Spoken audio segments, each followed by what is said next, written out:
Hello students, last lecture में हमने chemical kinetics में सबसे आईएमपी टॉपिक के बारे में बात की थी। ऑर्डर में जीरो ऑर्डर रिएक्शन का लास्ट लेक्चर में हमने प्रूव किया था। आज हम इक्वेशन प्रूव करेंगे फर्स्ट ऑर्डर रिएक्शन, ये भी मोस्ट आईएमपी टॉपिक है। स्टूडेंट्स, आपने जीरो ऑर्डर रिएक्शन अगर प्रूव किया और अच्छी तरह से तैयार कर दिया होगा तो फर्स्ट ऑर्डर रिएक्शन आपको इजीली आएगा, क्योंकि दोनों में सेम ही करना है, कुछ अलग नहीं है। सबसे पहले फर्स्ट ऑर्डर रिएक्शन किसको बोलेंगे, ये भी आईएमपी टॉपिक है, मोस्ट आईएमपी टॉपिक है। दोनों में से एक आपको एग्जाम में प्रूव करने को आती है या तो फिर उसका एग्जाम्पल आता है। तो फर्स्ट ऑर्डर रिएक्शन किसको बोलेंगे, तो जिसमें rate of reaction ROR is proportional to concentration of reactant के ऊपर पावर जीरो ऑर्डर में यहां हम जीरो लिखते थे, यहां हम क्या लिखेंगे, 1 लिखेंगे। यहाँ ऊपर पावर जीरो ऑर्डर में जीरो लिखते थे, इसके बदले फर्स्ट ऑर्डर में यहाँ 1 आएगा। अब एक सिंपल रिएक्शन हम ले लेते हैं जिसमें एक रिएक्टेंट में से एक प्रोडक्ट बनती है। अब इसका रेट ऑफ रिएक्शन तो हमको मालूम है, माइनस dR/dt, ऐसे ही लिख सकते हैं। Rate of reaction minus dR/dt is proportional to R tends to 1। अब प्रोपोर्शनल दूर करेंगे तो क्या लिखेंगे minus dR/dt is equal to, proportional दूर करेंगे तो के लिखेंगे R टेंड्स टू 1। अब R टेंड्स टू 1 यानी यहाँ R होगा, जीरो ऑर्डर में R टेंड्स टू 0 था तो उसकी वैल्यू 1 आती थी, यहाँ R बचेगा। तो जो R बचेगा वो R को हम यहाँ डिवाइड में लाते हैं। जो हमारा R बचा वो R हम यहाँ डिवाइड में लाते हैं। एंड ये dt है, वो dt कहाँ जाएगा, मल्टीप्लीकेशन में जाएगा। अब ये माइनस साइन दूर करने के लिए दोनों साइड माइनस से मल्टीप्लीकेशन कर दे, तो minus dR/R is equal to minus k dt। अब यहां भी हमको क्या करना पड़ेगा, तो यहां भी हमको यहाँ इंटीग्रेशन करना पड़ेगा। इंटीग्रेशन क्यों करना पड़ेगा, तो यहां हमको ये इसका डिफरेंशिएशन दूर करना पड़ेगा। तो ये डिफरेंशिएशन दूर करने के लिए हम इसका इंटीग्रेशन लेंगे, दोनों साइड। अब राइट साइड का इंटीग्रेशन तो जो जीरो ऑर्डर में था वही होगा।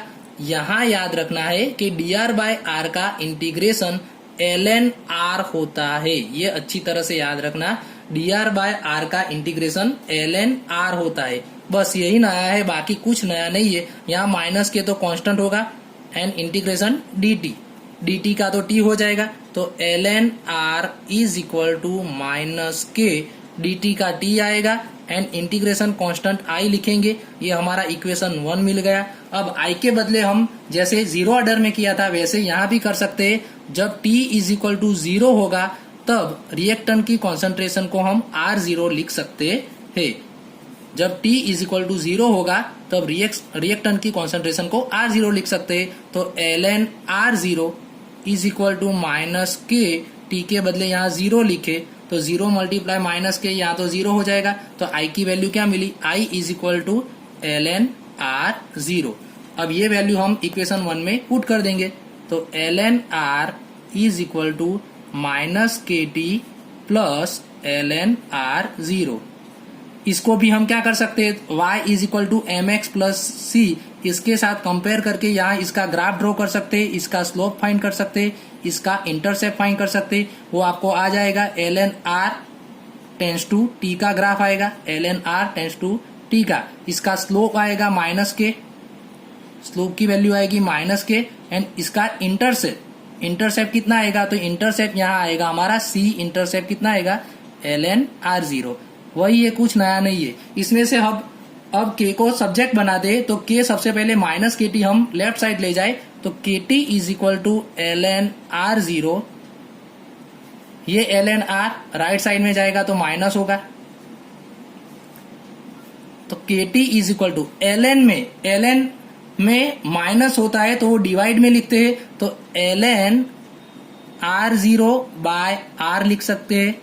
अब यहाँ अलग अलग टाइम t पर R के बदले हम कॉन्सेंट्रेशन RT लिखेंगे, तो KT इज इक्वल टू, ये हमारा फॉर्मूला आया, इसमें से हम K को सब्जेक्ट बनाए तो ये T डिवाइड में आएगा, तो 1/T, ये T डिवाइड में आया तो 1/T ln R0/RT।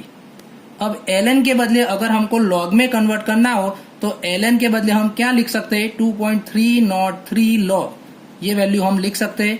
तो ये ln रिमूव करके हम log लिखते हैं तो k is equal to 2.303 divided t log r0 by rt।